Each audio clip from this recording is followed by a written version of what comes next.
Assalamualaikum warahmatullahi wabarakatuh. Hai, kembali lagi bersama aku. Oke, selanjutnya di sini aku bakal ngejelasin tentang keuangan kontemporer yaitu Shopee PayLater atau PayLater.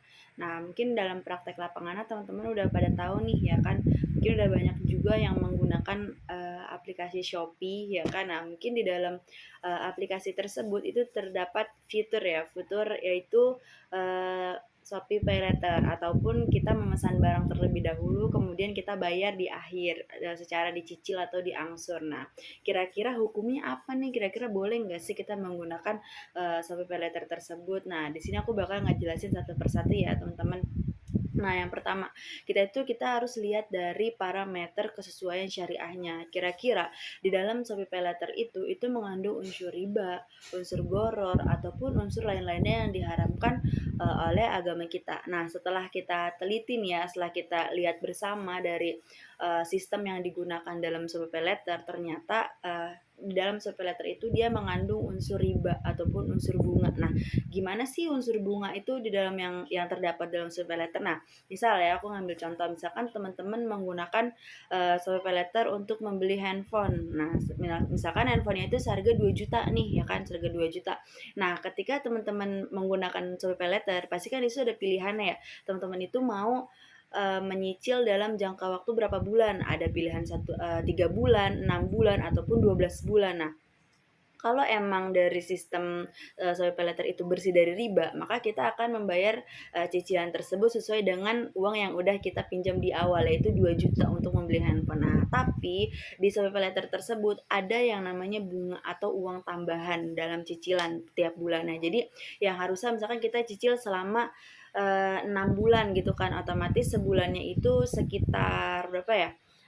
2 juta dibagi 6 ya kurang lebih sekitar 320 ribuan lah ya kita nyicil tiap bulan. Nah, kalau seandainya kita ngambil cicilan yang 6 bulan itu dalam melunasi 2 juta gitu ya, teman-teman. Nah, tapi di dalam sistem Shopee PayLater itu ketika kita melunasi nih yang harusnya misal ya, yang harusnya kita setiap bulannya itu cuma membayar 320 ribu untuk mencapai 2 juta dalam waktu 6 bulan misalnya.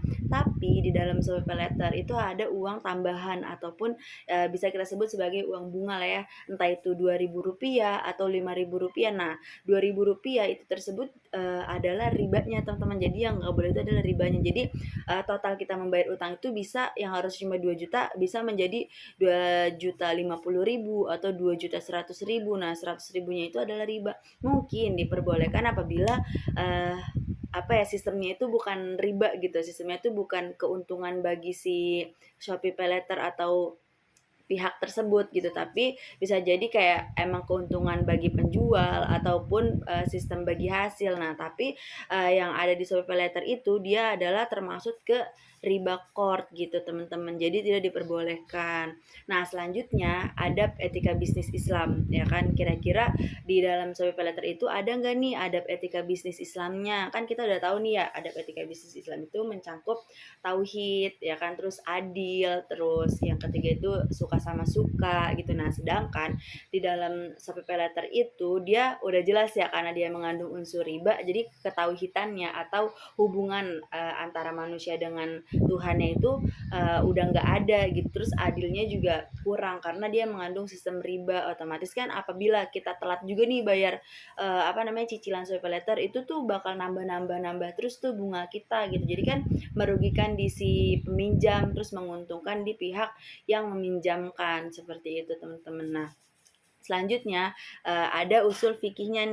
Nah, selanjutnya itu ada usul fikihnya teman-teman. Nah, usul fikihnya itu ada di dalam Quran surah Al-Baqarah ayat 275 yang artinya itu Allah menghalalkan jual beli dan mengharamkan riba. Nah, ya kan berarti teman-teman lebih baik apabila teman-teman mau menggunakan aplikasi Shopee gitu ya, teman-teman ya yang sewajarnya aja gitu, kayak lewat transfer bank atau lewat Shopee Pay gitu. Jadi jangan sampai teman-teman malah pembayaran melalui Shopee PayLater karena udah jelas tuh di dalamnya itu mengandung riba dan Allah udah mengharamkan riba gitu, teman-teman. Nah, selanjutnya kaidah fikihnya. Nah, dalam kasus Shopee PayLater ini kaidah fikih yang terkandung di dalamnya adalah kemudorotan sebaiknya dihilangkan. Janganlah kita memberikan kemudorotan kepada orang lain dan juga kepada diri kalian sendiri. Jadi walaupun dalam keadaan semepet-mepetnya, kalau teman-teman lagi kayak butuh sesuatu nih, butuh laptop misalkan buat kuliah, butuh HP buat sekolah kayak gitu, tapi jangan sampai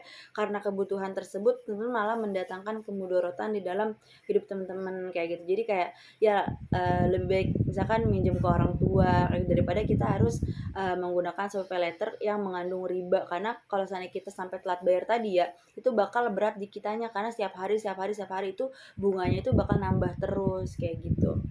Nah, selanjutnya yaitu kita harus lihat dari sistem sisi makosid syariahnya. Nah, tadi ya sisi makosid syariahnya itu juga ada 5. Yang pertama itu agama, yang kedua itu keturunan, yang ketiga itu jiwa, yang keempat itu harta, dan yang terakhir itu akal.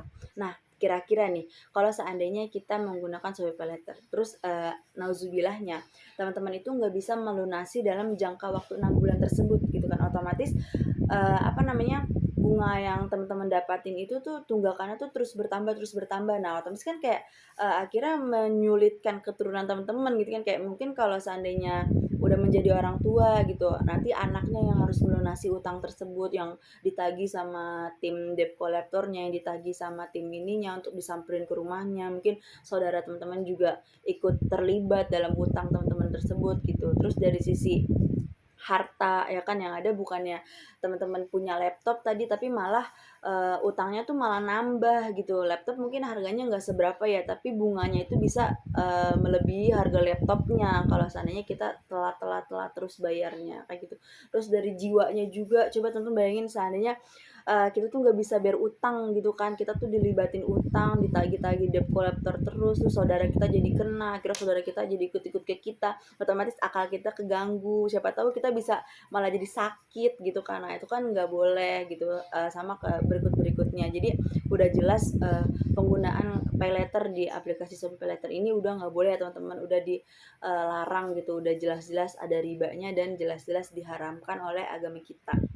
Nah, selanjutnya akad-akad yang ada di Pay letter nih. Nah, kan dia udah jelas tuh, dia tuh menggunakan akad qard ya, yaitu dia mengandung riba di dalam akad tersebut. Jadi udah tidak diperbolehkan nih oleh agama kita menggunakan Pay letter tersebut. Nah, selanjutnya adalah konsep fikih muamalahnya gitu. Nah, konsep fikih muamalahnya juga udah nggak boleh ya teman-teman, karena apabila suatu jual beli ataupun utang piutang atau pinjam meminjam di dalamnya itu udah terkandung unsur riba, maka kesananya pun udah jelas dilarang gitu, udah jelas dilarang apapun yang apa ya, alasannya gitu, apalagi darurat, apalagi apa namanya, pengen butuh banget nih, tapi apabila di dalamnya itu mengandung unsur riba, unsur goror, atau unsur-unsur yang diharamkan oleh agama kita, maka tetap itu nggak boleh ya teman-teman gitu. Mungkin itu terkait pay letter, mungkin supaya bisa menjadi pembelajaran buat teman-teman semua. Dan apabila udah terlanjur ya menggunakan pay letter, silakan dihentikan supaya kita bisa memberikan hidup untuk kita yang lebih baik lagi. Terima kasih. Wassalamualaikum warahmatullahi wabarakatuh.